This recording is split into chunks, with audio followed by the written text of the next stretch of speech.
Welcome to Sacred, the podcast that invites you to reclaim your intuition, resist exploitive systems, and remember the love that brought you to teaching and caregiving in the first place.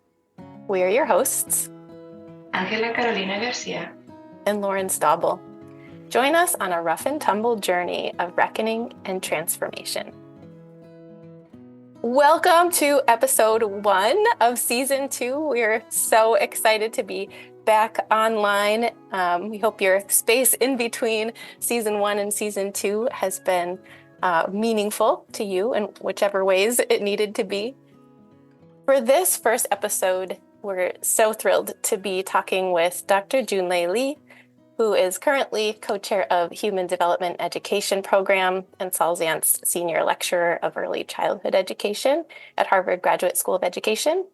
And when I became familiar with Dr. Lee's work, it was because he was working at the Fred Rogers Center for Early Learning and Children's Media. So before we jump into this episode, let's get grounded.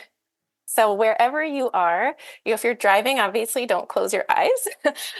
If you're in a place where you can close your eyes or look down, then start to go in.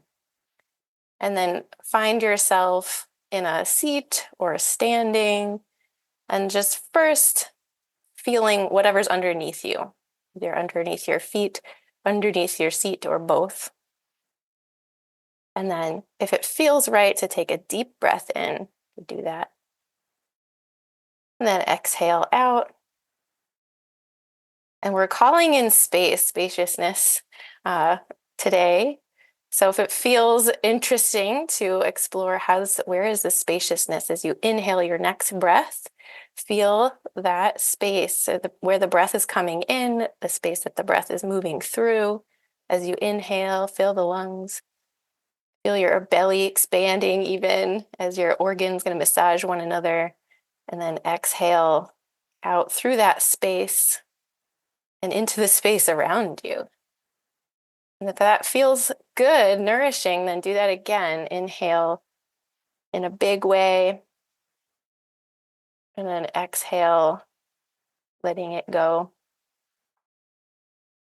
And slowly opening your eyes, taking in the space just in front of you first, and then a little bit further out. If there's anyone else in your space, you might make eye contact, maybe even smile. And then even just kind of bringing your awareness into the space beyond the room that you're in. Okay. Hello, Angela. Hello, Junlei. This is so exciting to be here in our first sacred conversation of season 2. And we would love... and good morning, Angela and Lauren. Good morning. We'd love to just we have some big questions that we're going to play with this season, but we'll start with a small question. What brings you, Junlei, what brings you into your relationship with children and or their caregivers? I think if I have to mark a particular spot, it was parenthood or adoptive parenthood. So my earlier background as a very stereotypical Chinese American first generation immigrant was computer science and engineering. And then when I went, after working in a corporate environment for a couple of years, I was very interested in teaching and learning. I went to do my doctoral work in cognitive and developmental psychology, and I worked in the classrooms and so on. But I wouldn't call that what you just referred to as kind of engagement with children and caregivers. I was engaged with ideas about children. I think sometimes that's what PhD work seemed to be like. So I was very interested, for example, in children's learning, but I'm actually thinking back, right? I'm not that interested in children as a whole. I'm just interested in this particular aspect that we happen to be watching and studying.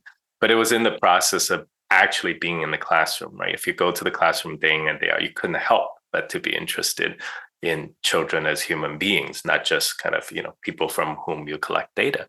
And then naturally start become very interested in teachers as human beings. So anyhow, it was around the same time that I became an adoptive parent so the adoption is to my home country, China, and we were adopting directly from the orphanage environment.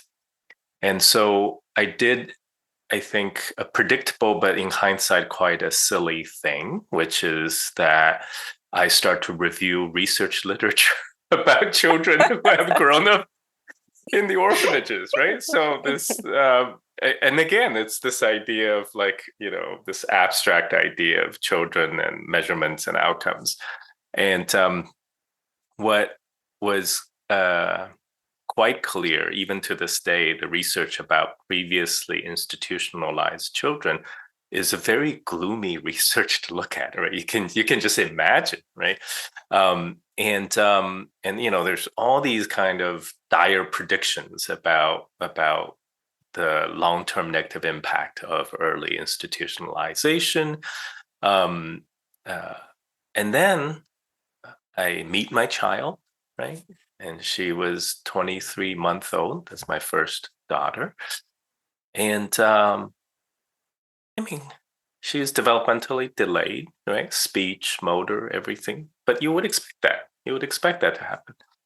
But what is unexpected was that she was emotionally and relationally healthy, right? She was ready to meet and connect and rebuild trust with a new family. To my envy, that happened primarily with my wife, not with me in the beginning. But that's okay, right? Like if you picture a child, a 2-year-old who doesn't quite speak, who's suddenly plucked out of an orphanage into a family, and somehow that child was ready, right, to build trust and connection with at least one person. Like that's a beautiful thing. So, but for the parent in me and for the researcher in me, a question that became really big, right? So, like, why doesn't this child fit within the data chart that we have seen over and over again about institutionalized children? And to me, I didn't realize it at the time, but in hindsight, it became clear that it had to do with her caregiver or her caregivers. But I only met one, and in the subsequent revisit to the orphanage, I met and was able to talk to the caregiver more. Right, so there's this one particular orphanage caregiver who, on the first day that my daughter was found as a premature infant outside a hospital, that caregiver was the one to whom they handed the child and say, here's another child for your ward of 20, 30 infants and toddlers. And my daughter was in her ward for the entire 23 months of the beginning of her life, and she knew a lot about my daughter, and she can tell me a lot about it. And so that, I think, shifted my focus. I mean, it shifted all of my research work and professional work, but it shifted my focus to children, and then just as importantly, the people who care for children, right? And what both children and the caregivers manage to do in what we typically would consider extremely low resource and adverse conditions. So let me stop there. But that your question, I think, pointed me directly to that. That's so beautiful. And something that I really appreciate about your work, the times that I've heard you speak about early childhood educators. Again, coming back to that space is like, what does that space between the caregiver and the child look like? And what do we do in that space is so powerful. And I think that's why, I mean, we kind of heard in season 1, like that thing it's so hard to describe that you've managed to begin to figure out how to describe, is kind of what keeps us coming back. And it is that that undescribable part of our work that's so compelling. And in this like I grow if they grow, like this, which I was so just for the listeners, like I had told Dr. Lee about this idea that I kept talking about last season about the DNA. And Dr. Lee was like, I use that metaphor too.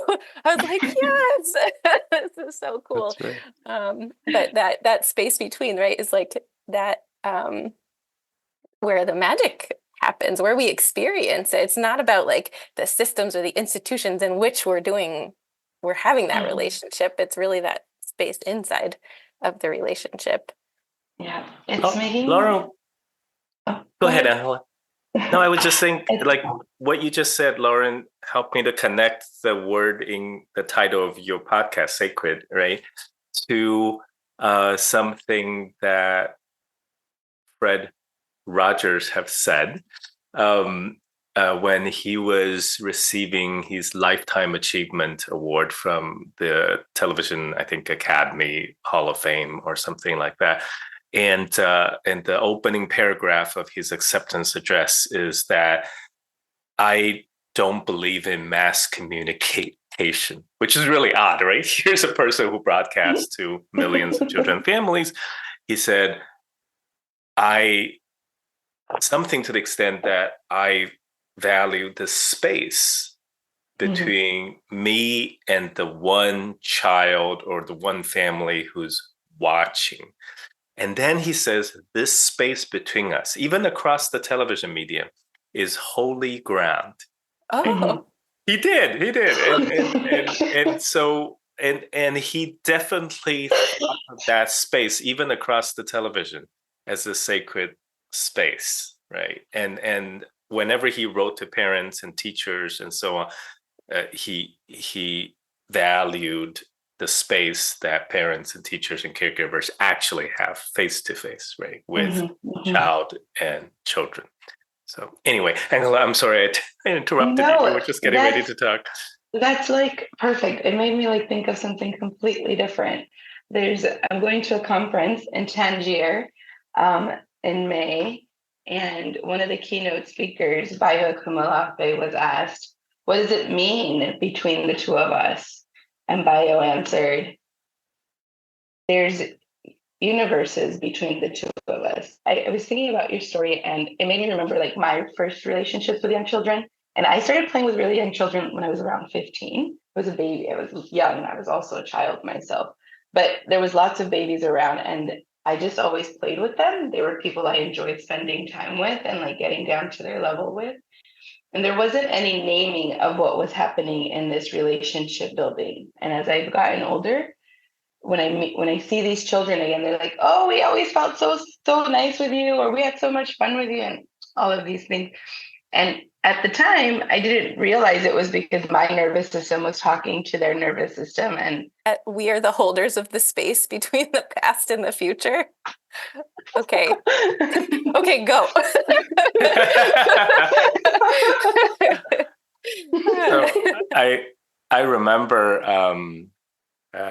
that both of you sent me the kind of introduction and prompts, right, about season 2 of the podcast. And initially, when I saw the phrase ancestral wisdom, right, and I thought, I don't know much about ancestral wisdom, right? Like, I don't know what to say. Then I realized that I may not be alone in feeling that way. That so many of us who probably feel that we have been disconnected, right, from ancestral wisdom, especially in a very modern kind of society, right? I grew up, in China. I do remember, I think, as far as the elders in my family, I can remember as far back as my great grandmother. But as the world evolves, unlike generations of human beings in the past, where there's a continuity of care, right? And the continuity of caregiving, not just within your family, but within the small community in which your family is nested. But even in my, 50 years span of life, very early on in my childhood, I remember being cared for not just by my grandparents, but also by elders in the building, neighbors, and so on. That no longer existed, by the time I was in elementary school, and not much of it exists now. However, I also thought that when I met caregivers in my home country, as well as here in the United States, who might be there in their 20s and 30s, so much younger than me, but also, right, lived in a world where there's not much of a continuity, right, about caregiving and so on. Yet they nevertheless embody, right, embody what ancestral wisdom might have looked like if there were continuity. So then the question becomes, how did that happen, right? So if we can't trace the explicit lineage, like my grandmother taught my mother and my mother taught me, like if we can't trace that explicit lineage, where does it come from? And my thinking is that our body carries it, even when we don't explicitly know it. And that the beauty of this evolutionary history and how we have grown up, right, as human beings, generation after generation for tens of thousands, maybe millions of years, is that there is certain level of imprinting, not just in our brain, but throughout our whole system, right, that allows us to carry on the wisdom and the practices from the past, and so that when we're actually engaged in it, we start to kind of live into it, even though we haven't been explicitly taught. There are some scientific and fieldwork evidence for it, but the most encouraging, compelling evidence that I have in my own field work is I could take a video, an authentic recording of what a child caregiver does in a small village in China, and I would take it to the United States, and I would show it to graduate students or high school teachers, and they would smile. They would instinctively recognize something in that interaction that they respond to as human beings. And I would do the exact opposite, right? So I would take an example of an African American family childcare provider here in the United States that we worked with, and I would take a little moment, and I would take it all the way to China, right? And they don't know what she's saying, and so they watch a video and they smile, right? Because they recognize something there. So even just this vicarious recognition of something deeply human in that sacred space between adult and child, across boundaries of culture, language, even knowledge, that to me itself is this evidence that each of us deeply remembers and embodies insights and wisdoms about what does it mean to enter into that space, right? Even if sometimes we feel like if we were to say in words explicitly, how did we learn about being with children or being with just human beings, we have a hard time going back more than one generation or two generation within our own families. First, I just want to appreciate that you named that people might really not know how to answer that question about ancestral knowledge. And when I ask my families and community students, one of our check-ins when we talk about epigenetics is, how are your ancestors with you today? And that causes a lot of disequilibrium for some people. And they're like, I don't even want to know about my ancestors, and who gave me these genes. Like, they're just, there are a lot of mixed feelings. And then there are some people who are like, this was my grandmother's ring, or they pull something out of their backpack that reminds them of someone who's no longer with us in body. So the conversation is very rich, and I think I've experienced that too. Is like, okay, I know my grandparents.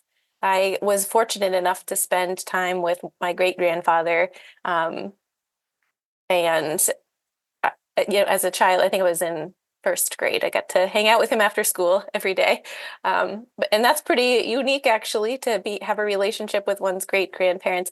But as I think, like as I'm learning about my long-term culture and how my family moved around the planet, um, I really am struggling to connect with. Like I know there was a time before colonization in my genetics, and trying to kind of feel into that and requires a kind of imagination, but it's very empowering to think like there's something in here already. And for the listeners, I'm like moving my hands around in front of my head and my heart. There's just like something maybe in our bodies that helps us connect, which also makes me think about how children want to be around adults who have regulated nervous systems and who see them. And so there's some, like, children actually have that discernment. Not all children. A lot of children have that discernment. It makes me think of the protective childhood experiences. There are things on that list that are not from the child's family. There are other adults and community, right, can help somebody to reduce the impact of ACEs. Um, so it just makes me think, well, for a child to kind of access or like feel into those relationships and receive something from them, it just kind of feels it's very connected to what you were just saying about how there's something inside of us that we can recognize. Humans can recognize that, and we want to be around it. Um, if our brains grew up in a context of drama, we might be attracted to other relationships as well. But we can kind of feel when something, there's something there that we can tap into.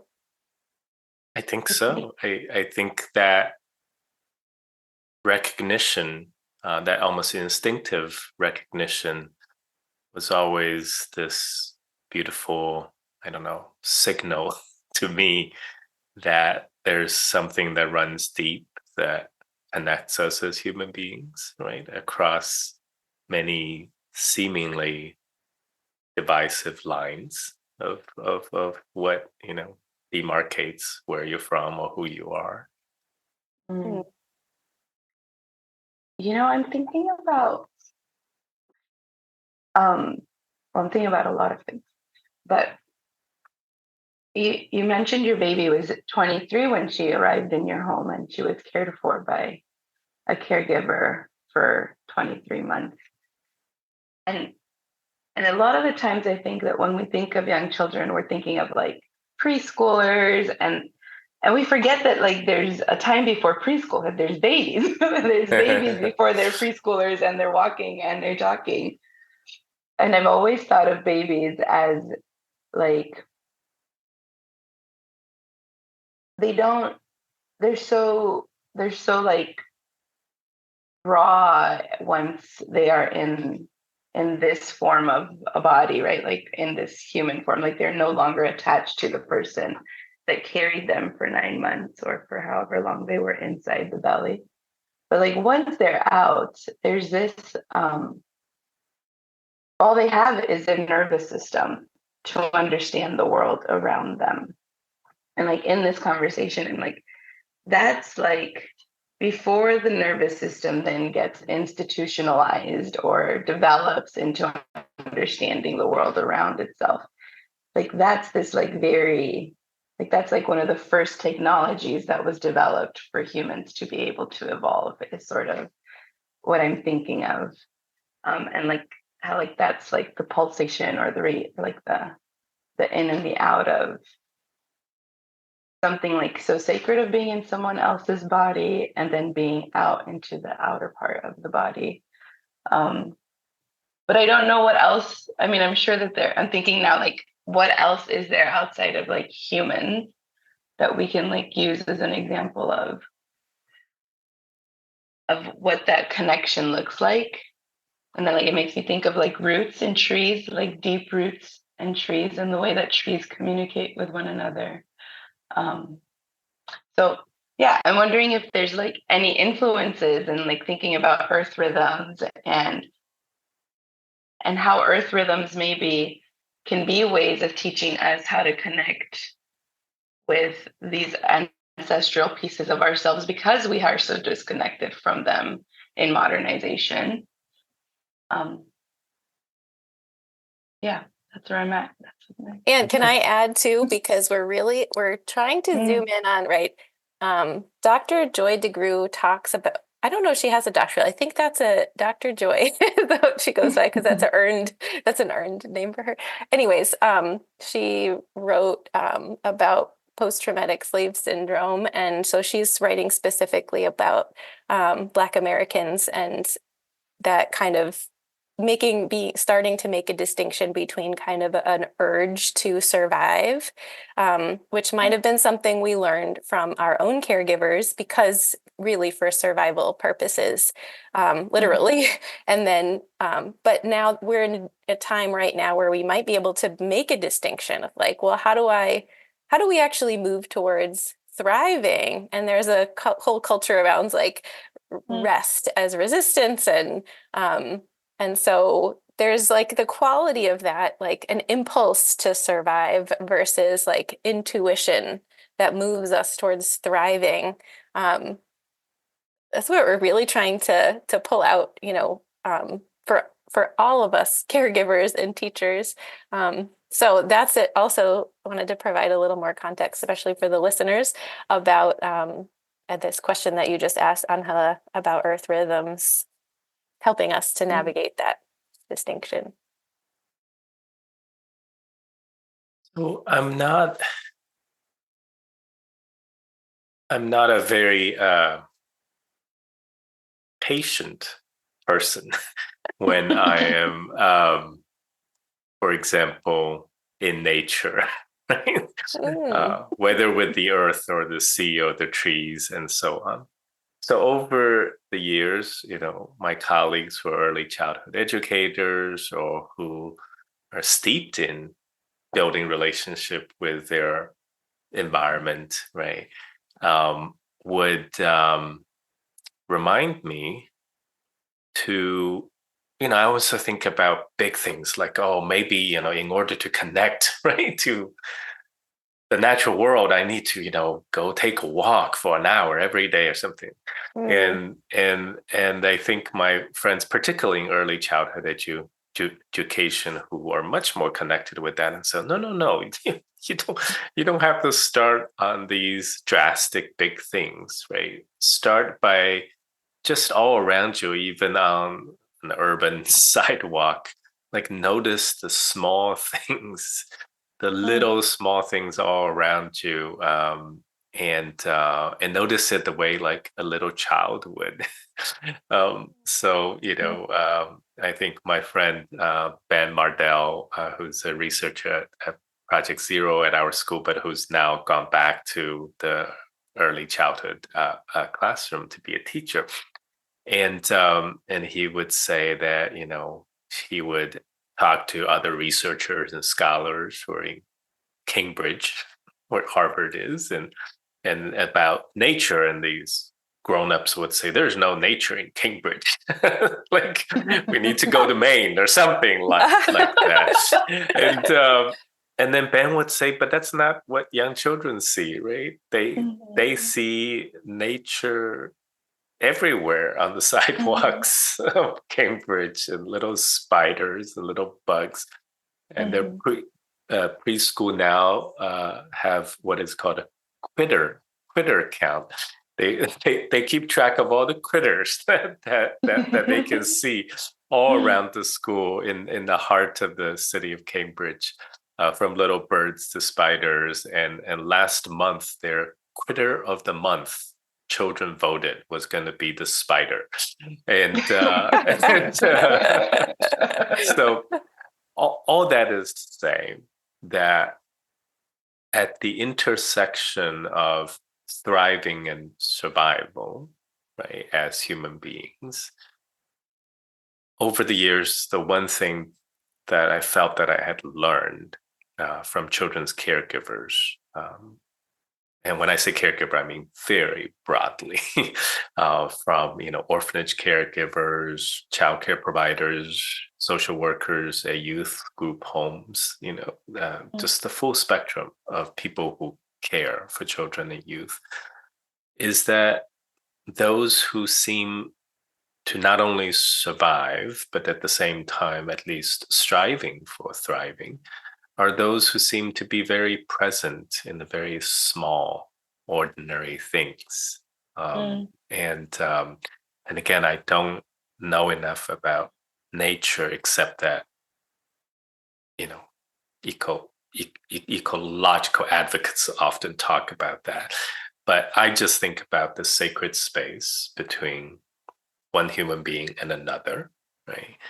And it seems so essential to me that the kind of things that both help us survive in adversity, but also provide opportunity for thriving happens in the tiniest things. And the example that I often give, when I talk about this, is in the orphanage environment. There's literally a term for the last maybe 3-4 decades called failure to thrive. And it's referring to the phenomenon of very young infants in the orphanages who have no discernible illness, but nevertheless stopped growing, right? Even physically, as well as developmentally. And in many of the cases, they not only stop growing, but they stop absorbing nutrition, right? And then dies. And so that's called failure to thrive. And it's called failure to thrive because, when this phenomenon was first identified, particularly prevalent in very deprived orphanages, people didn't know what to call it, right? Because it's not an illness. Like you can't point to something that has gone wrong inside the body. And the best explanation for it is the child may have the nutrition, the bed, the shelter, right, to actually survive, but the child lacks a reason to live because that relationship, that holy ground, is completely deprived, right? So you have an infant that has no human connection, right? So then the response, right, to the outrage over this kind of failure to thrive in the 1980s when like Romanian orphanages, right, become kind of exposed to sunlight, was on one hand, right, you have organizations like UNICEF and so on, who's like, let's abolish orphanages. Like, this is such a terrible place, right? Let's tear it down. And it's called deinstitutionalization. Then there's also another group of advocates who knows that in many countries, you can't just abolish these institutions. You will end up sending children onto the street, right, with no one to care for them. And so there's a whole other set of researchers who thought, how do we improve it? How do we improve the orphanages? How do we, in this case, help children survive, but maybe a little more? And what was really interesting is this is not some blue sky utopian picture of improving orphanages, right? Like, let's make orphanages like beautiful infant toddler care settings here in Cambridge, Massachusetts. Like orphanages are what they are, right? Limited in whatever they're limited in. So the focus then goes right to caregiving. They knew that no matter, even when in low resource environments where one caregiver may have to care for 15 or 20 or 30 infants and toddlers, you're not going to go, well, let's have a play curriculum then, because that caregiver, right, is spending all day changing diapers, feeding them, bathing them, changing diapers again, feeding them, bathing them. And that is their day. So what then happens is that you start to think about, but what can we do caregiving differently? Like, how might diaper change be different if that diaper change is not just to change the diaper, but to support survival and promote thriving? And so it turns out, at least in our field work observations, and we have these videos, right? You will look at two diaper change, both happening in the orphanage with very similar conditions. One happens in what orphanage researchers call assembly line, right? It's just like a factory. You just change, move, because that's the efficient way to get that job done. The other start to have these beautiful interactions, right? In the middle of the diaper change. So this isn't aside from caregiving, this is in the middle of caregiving. But it also has institutional efficiency in the sense that, like sometimes we clock these videos. The one with a little more interaction took only 20 seconds longer than the one that was like a factory assembly line. And all that is not to say orphanages are great. It's not to say that it's okay for caregivers to work in such terrible conditions. But what it is to say is that even in the most terrible conditions, there are caregivers, right, who find a way to integrate just even seconds of that sacred space between them and the children in a task as simple and mundane as a diaper change or bathing or feeding and so on. Nearly all of my video collections from our field work from orphanages was about diaper change, feeding, and dressing. And hardly any would be about what we in the United States may call play and so on. It's not that I don't value play, but that it's that in that setting, diaper change is actually at the very intersection of surviving and thriving. Wow. Angela, can I share what you said as I we was were about having to share it. Okay. And please let me get out of the way. It was I was at home this winter doing a lot of deep caring for my mom was doing deep caring for me, and my grandmother was doing deep caring for me as I was like trying to come out of a very heavy state of depression. It was like the longest, darkest cloud of my life. For so long, it felt like. And Lauren and I were like troubleshooting this season and wondering how do we begin these conversations and what does it mean to care for kids. And my dad is always like, this is the only moment that matters. You have to be here right now. What happened in the past doesn't matter. What happens in the future doesn't matter. And of course, my researcher brain, I'm like, all of that matters. All of that matters. And he's like, no, just right here.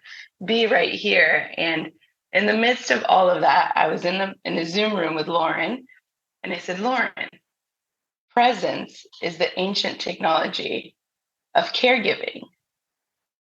And I think that what you're saying right now really deeply aligns with that, right? In that moment of diaper changing, it's kind of like be there in that moment, that intimate moment, that undescribable moment. But if you connect and if you make eye contact and if you allow yourself to feel into that moment of our nervous systems are connecting and you're feeling the love I have for you and I'm feeling the love I have for you, even in these dire conditions, then that like taps into the neck, like into being able to survive and then hopefully into thriving. even, yeah, uh, Junlei, you had said that you're not patient when it comes to like earth rhythms. And this, so right, earth rhythms do require patience because it is so hard to be present. Like there's so much pulling our attention in different ways. And especially now with access to AI, we could just like have all this information that's not right now. It's something that already happened, or it's like planning for the future. But to even think I'm thinking in very different ways about earth rhythms, like the fact that, so I was on the other side of the planet a couple of weeks ago, and the amount of time it takes for an airplane to go through the air in order, like, that is much faster than my ancestors would have experienced coming across the Atlantic in a boat. But it required me to be patient and present. Like when you're going to be on an airplane for 14 hours, like you used to get comfortable, just like be in, but I never would have even experienced, I didn't think in the time that I could experience myself as going through an element like space, going through the air, and that I could be present, even be connected to earth rhythms up there in this technological. I don't understand how airplanes work. Try not to think about it when I'm in one. But even in that very like institutionalized space and like technology oriented space, I could have been more connected to earth rhythms had I been more present. I think I will be next time. But I'm just thinking like, and you talked about, children in the city understand that we can access earth rhythms there much more easily than we can.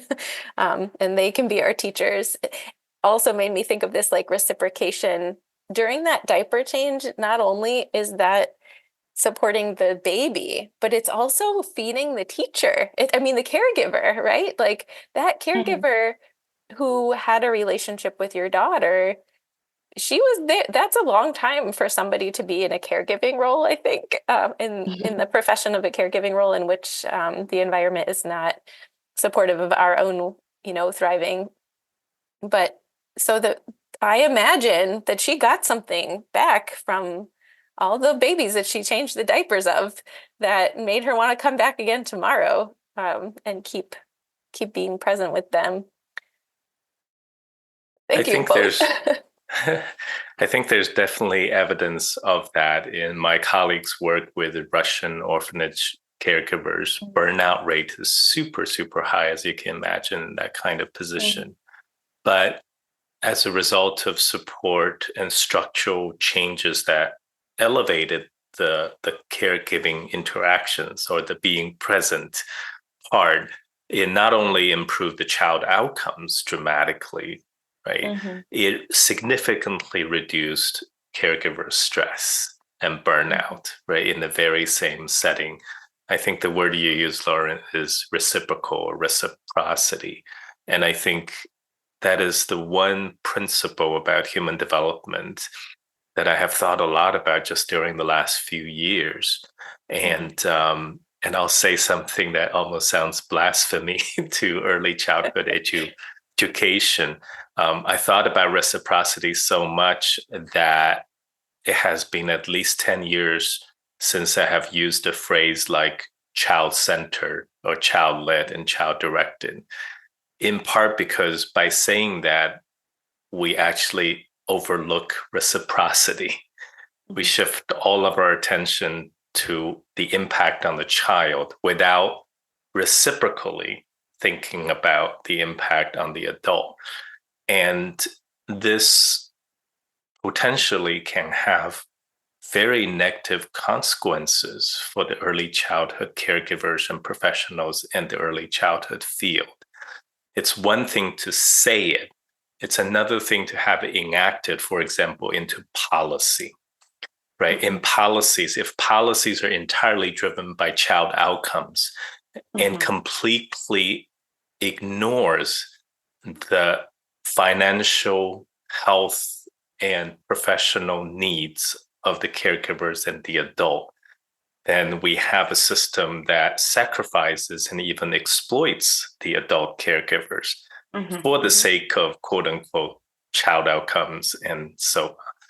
But the principle of reciprocity would say whether we are on the ground practicing or whether we are 10,000 feet above setting federal state legislative policy, we would embrace reciprocity. That in order to help one, you help the other, which is one of the themes you mentioned earlier, even from your season 1 of your work.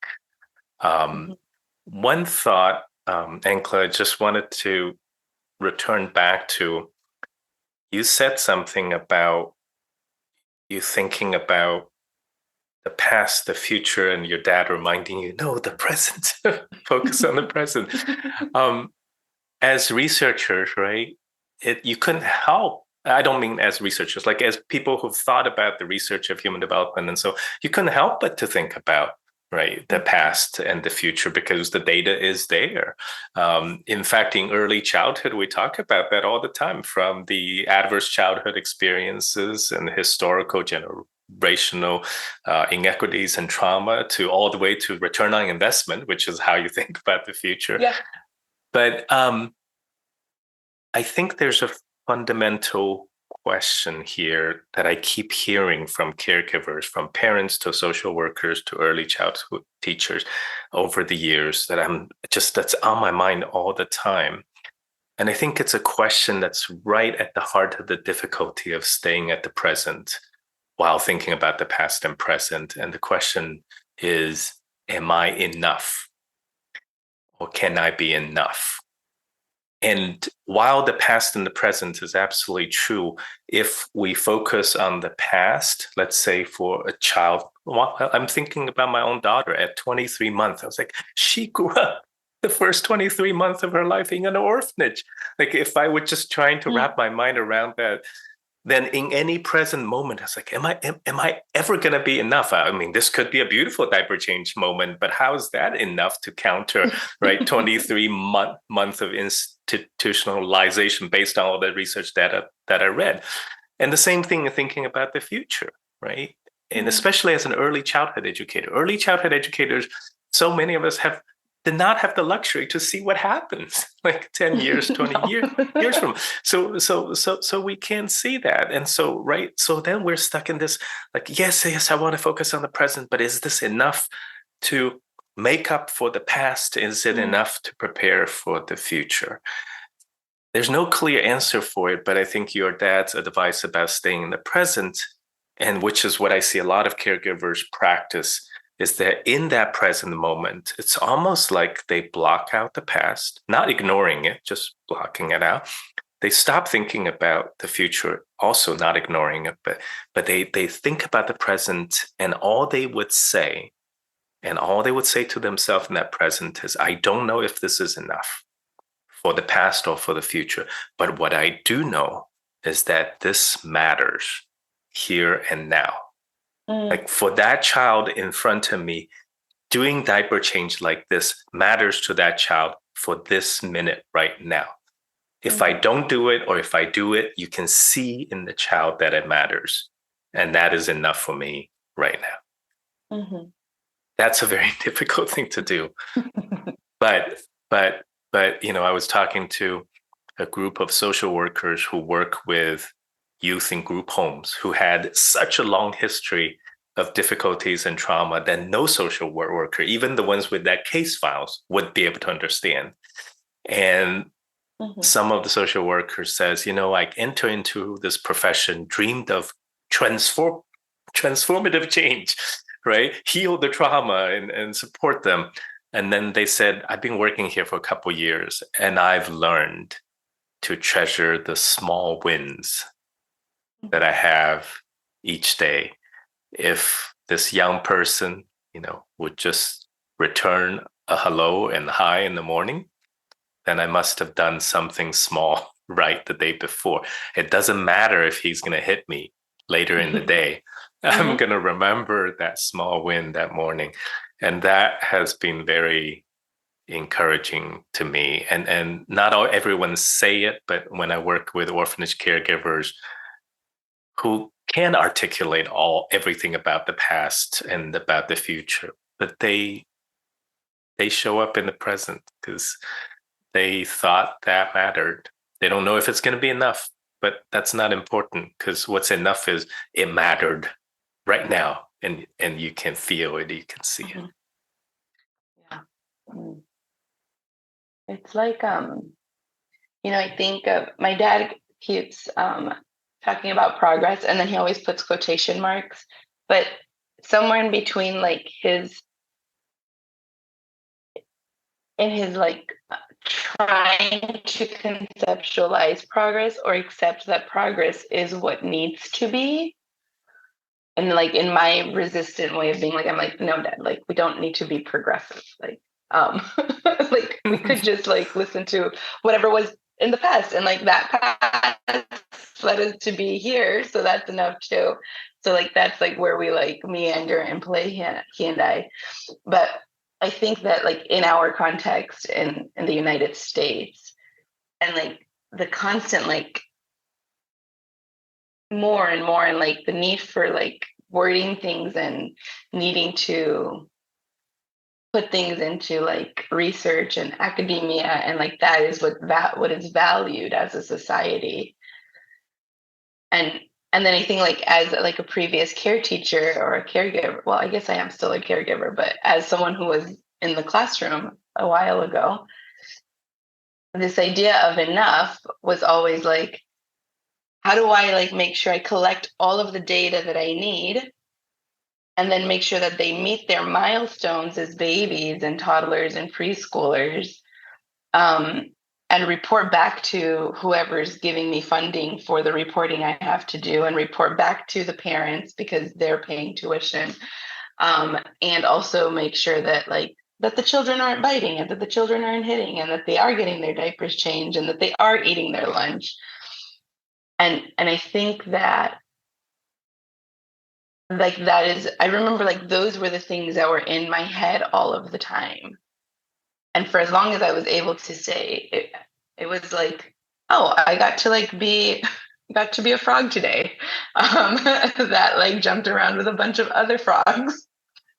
Or oh, today we like talked about bats and how they're nocturnal, and how they communicate with each other, and I didn't know that. So nothing else mattered, but or I don't ever think about like I had that really great conversation with that mom and my director about that child meeting their milestones. No, my stories are always, oh, I was the patient, and then the doctor came in and they like shinged off my arm and they opened up my brain. Or I got to like be a slithering snake for 30 minutes this afternoon. Like those are the moments that I remember of being a caregiver that make me want to go back to teaching. I don't ever think about. I guess my body says don't go back because you have to do the reporting. But my memory say, oh, definitely go back. It was so much fun. Don't we all? I sure hope we all do as caregivers. I don't mean just as professional caregivers, but as caregivers for our children, for our families, that we would remember these moments, right? And Mr. Rogers used to say that life's most important moments are often far from the spotlight. And so when I think of these moments that in my own life, they're certainly far from the spotlight. For me, it's not at graduation ceremonies. It's, and it's these tiny little things, and it's often unplanned, it's often unexpected. Some I can't even name the time it happened. It was just so ordinary. Some was so unexpected. I remember after, when my daughter was 4, my oldest, we had just taken her back to revisit her orphanage and to revisit her caregiver, for the second time after the adoption. And then we were heading home. and we were sitting in this really crowded train station trying to, wait for the train to come home. And she was 4. And she says, just out of the blue, completely out of the blue, she says, "Can you tell me about my birth mother?" And I said, "I have no idea. I have no idea who your birth mother is." And our social worker was also an adoptive parent. And she had told us, like, at some point, unplanned, your child might ask you a question like that. And it's okay to say you don't know. So I was very much following the advice. And I said, "I don't know." And my daughter said, "Can you make it up?" Because one of the favorite things the two of us do is to make up stories, like just make up wild stories, like about everything. Whenever we drive, just the two of us, she's in the back in the child seat. So I said, I can, but what I make up isn't the same as real. That's a lesson I learned from Mr. Rogers, who always tried to tell people, like, it's okay to make believe, but just to know that make believe isn't real. And my daughter said, and I never forgot this to this moment, she said, "I know the difference." So for the next 20 minutes, and we weren't even, this is not a therapeutic moment where like we're at eye level. This is a crowded, noisy train station announcement, people. And like, she's just like on my side. I'm just like sitting on the floor, and we both are staring into space with all these people around us. And so I started to make up, little story about where she was left and how she was found and where was her mother and what her mother must be thinking. And yeah. And I mean, like, what is that moment? And but I remember that, and then it has nothing. It has, yes, there's a past to it. There's probably a future to it, but in that moment, neither seem to be as important as just being there in a crowded station and just talk about things like that. It makes me think of like when I nannied for a while, and there was this moment between that I would like observe the parent as a caregiver when I was just I was observing her caregiving or his caregiving. And the moments that she felt the most joy from my like research brain of observing a parent was when she just was able to let go. The mother was able to like let go of like, are their speech delayed or are they behind? Did the EI person come, or the early interventionist? Did all of these things, and all of those things for a lot of the time really like, and it was in the middle of COVID. So it brought in a lot of like these stressors into like the relationship of like being inside of a home, caring for other people's children. But the moments where she like was able to let go of that and just like roll around with her babies and like play around with them. It was like I was witnessing the mom be able to let go of that. But I say that because when I think of the current conditions in the classrooms of our early childhood teachers and our social workers and like the lack of pay and like the immense amount of paperwork that like nobody actually ends up reading at some point, it just gets like filed away somewhere. And but that story is something that you and your baby will remember. Or I don't know, I think that that's something that, like, if that's the medicine we get to give our listeners, of everything else will figure itself out when it needs to. But in this moment, if you get to, like, that's what you'll be able to come back to, or that'll be being in that moment with that baby or that little one. that's what's going to let you come back later. And hopefully the rest of us at the higher systemic level begin to change the policies to shift the conditions for the people in the work right now. Absolutely. Absolutely.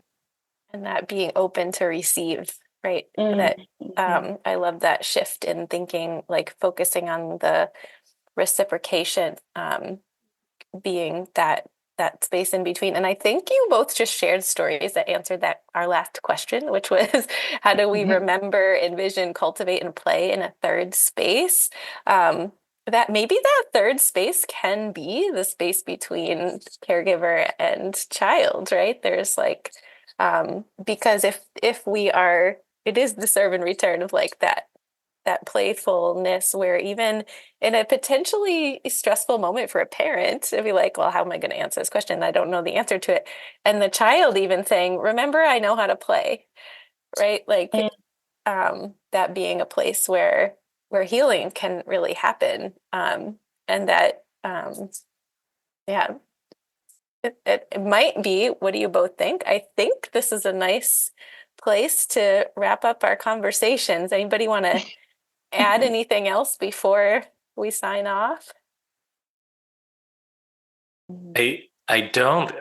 Thank you for the space. I think for caregiving as well as for caregivers, it's so important to have that space and in time as well as in like whether it's a virtual or physical space to just talk about all these things, right? Talk about our own experiences and memories and the questions we grapple with and the things that make us very sad sometimes and the things that give us great joy. In much of our field work, when we work with orphanage caregivers, the administrators often, actually not often, always would ask us to do quote unquote training, right? Oh, you're here. Can you do a training? Right. And they would always say our staff are so unprofessional. And by that, they means uncredentialed. Right. And can you give us a training? And we always say yes. But then we use the quote unquote training opportunity in the space to provide a space of respite for the caregivers so they can come in, they can relax, and they can have conversations like this. And that might be the only hour in a month or in a year that they get to do that. And so we never say no to training, but we never actually do training. So, but so I appreciate that. I know all of us are in the role of not just thinking about caregiving for children, but caregiving to grown-ups. So I appreciate the space for ourselves to be able to think about things like this.